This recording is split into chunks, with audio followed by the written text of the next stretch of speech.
এই মিলটি সর্বশেষ যে 5 বছর চলেছে, চালু অবস্থায় লোকসানের পরিমাণ বন্ধ থেকে বেশি। যে আমাদের যে ভ্যারাইটির আখ হয় সেখানে যে পরিমাণ আমরা এক্সট্রাক্ট পাই সেটা হচ্ছে 5.5%।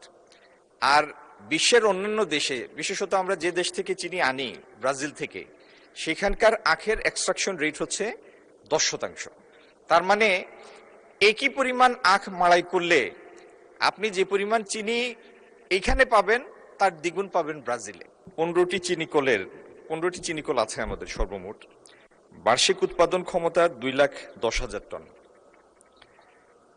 এর মধ্যে আমাদের 9টি চালু আছে, একজন সদস্য বলেছেন 9টি চালু আছে, 6টি বন্ধ আছে।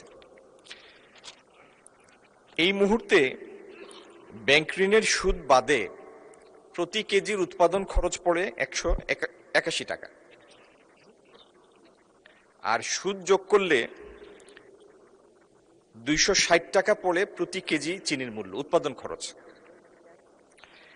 31/12/2025 পর্যন্ত এই 15টি মিলের ঋণের পরিমাণ সুদ বাদে 5,217 কোটি টাকা, সুদ সহ 11,427 কোটি টাকা।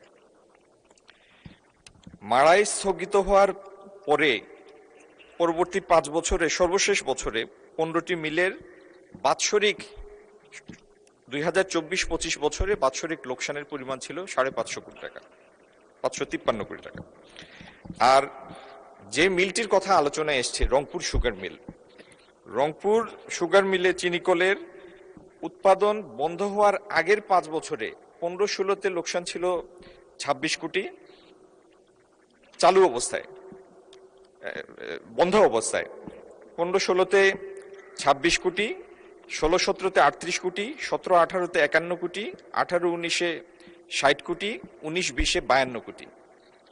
আর বন্ধ হওয়ার পরে 20-21-এ 40 কোটি, 21-22-এ 18 কোটি, 20 কোটি, 21 কোটি, সর্বশেষ 24-25-এ 22 কোটি। তার মানে এই মিলটি সর্বশেষ যে 5 বছর চলেছে, চালু অবস্থায় লোকসানের পরিমাণ বন্ধ থেকে বেশি।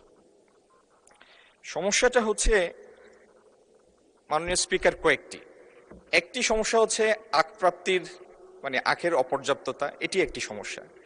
কিন্তু এর থেকে বড় দুইটা সমস্যা হলো যে আমাদের যে ভ্যারাইটির আখ হয় সেখানে যে পরিমাণ আমরা এক্সট্রাক্ট পাই সেটা হচ্ছে 5.5%।